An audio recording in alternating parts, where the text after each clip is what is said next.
আসসালামু আলাইকুম। আমার হাতে হলো লেয়ার মুরগি। একেবারে ভাই এতটুকু ছোট একটা বাচ্চা আনার পরে এই বাচ্চাটাকে আমার হাতে খাওয়াইয়া পরে ব্রুডিং করাইয়া আস্তে আস্তে আস্তে আস্তে ডে বাই ডে গ্রো হইতে হইতে হইতে হইতে আলহামদুলিল্লাহ আজকে এত বড় হয়ে গেছে।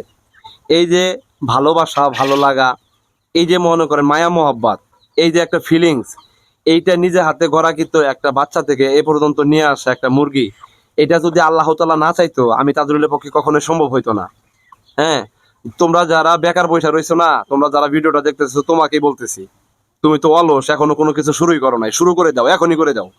তোমার স্বপ্ন বাস্তবায়ন করার জন্য এখনই কাজ করা শুরু করে দাও। যাই করো, কেঁচো চাষ করো, কাঁকড়া চাষ করো, হাঁস চাষ করো, মুরগি চাষ করো, কোয়েল চাষ করো, কবুতর চাষ করো। হ্যাঁ, গাছের চারা লাগাও, শাকসবজি উৎপাদন করো, যাই করো, কোনো কিছু ম্যাটার না। ম্যাটার হচ্ছে তোমার মাইন্ডসেট। তো আমি বলি, চেঞ্জ ইওর মাইন্ডসেট। যতক্ষণ না পর্যন্ত তোমার মাইন্ডসেট চেঞ্জ না করতে পারবা, ততক্ষণ পর্যন্ত তুমি সফলতা দ্বার প্রান্তে দাঁড়াইতে পারবা না। এটা লিখে রাখো, স্পষ্ট ভাষা। আমি তাজরুল ওই চ্যালেঞ্জের পোলা, একেবারে জিরো থেকে শুরু করে আজকে এ পর্যন্ত আসছে। আমার কোনো অহংকার আছে? অহংকার কেন করব ভাই? সবকিছু দেওয়ার মালিক হলো আল্লাহ।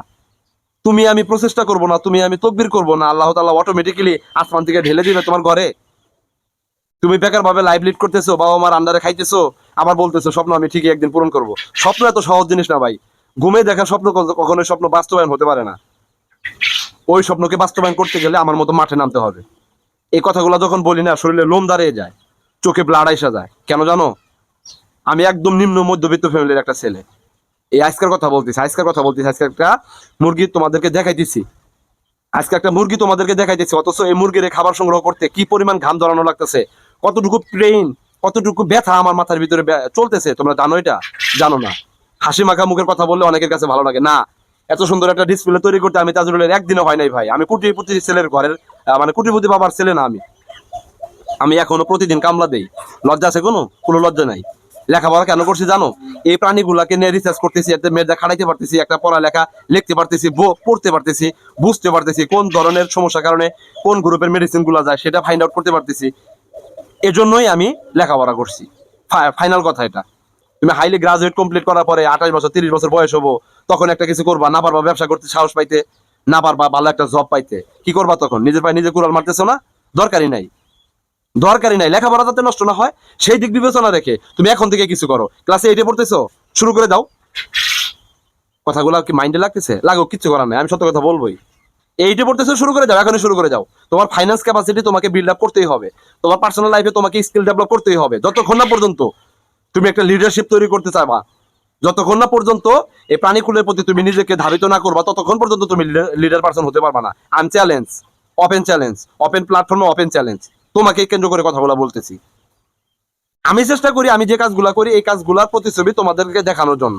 এখানে যে ভুলগুলো হবে, অনেকেই মেসেজ করতেছে, অনেকেই ফোন করে হোয়াটসঅ্যাপে জানাই দিতেছে। আমি ওখান থেকে সতর্ক হয়ে আমি আমার পথটাকে সুন্দর করে নিয়ে আসতেছি। ভাই তুমি করো না কেন? তুমি করো, আমি তো তোমার ভুল ধরনের কথা বলতেছি না। তো এই যে মুরগিটা দেখাইতেছি ভাই, আজকে 1.5 কেজি ওয়াইট এসে গেছে। 1200-1300 গ্রাম, 1400 গ্রাম, 1500 গ্রাম পর্যন্ত ওয়াইট আছে এই মুরগিগুলো। হাতে ধরে রাখতেছি, একটা ওয়াইট মনে হইতেছে আমার কাছে যে এটা একটা ওজনকৃত একটা মুরগি। আলহামদুলিল্লাহ, দেখতে দেখতে 2-2.5 মাস পার হয়ে গেছে। আর 2-2.5 মাস যাইতে দাও, ইনশাল্লাহ এই মুরগি থেকে আমি ডিম পাবো, সেটাও তোমাদেরকে দেখাবো। এই মুরগি থেকে ডিম পাবো, সেটাও তোমাদেরকে দেখাবো ইনশাল্লাহ। তো আমি অন্য একটা ক্যাটাগরি অবলম্বন করতেছি, বিষয়টা সিক্রেট রাখলাম, কোনো একটা ভিডিওতে বলবো ইনশাল্লাহ। তো দেখি আমি সেই পর্যন্ত যাইতে পারি কিনা। যদি যাইতে পারি, আপনাদেরকে এই কথাগুলো শেয়ার করব।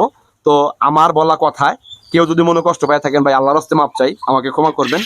আপনার ছেলে, আপনার সমবয়সী, আপনার ছোট ভাই, আপনার ফ্রেন্ড সার্কেল হিসাবে আমাকে ক্ষমার দৃষ্টিতে দেখবেন। আমাকে আরও সুন্দর সুন্দর কাজ করার প্রতি ইন্সপায়ার তৈরি করবেন, এই আশা প্রত্যাশা রেখে আপনাদের সবার সুস্বাস্থ্য কামনা করে আমি তাদের আজকে বিদায় নিলাম। দেখা হবে নতুন কোনো ভিডিওতে, আবার নতুন কোনো রূপে। ভালো থাকবেন সবাই। আল্লাহ হাফেজ। আসসালামু আলাইকুম।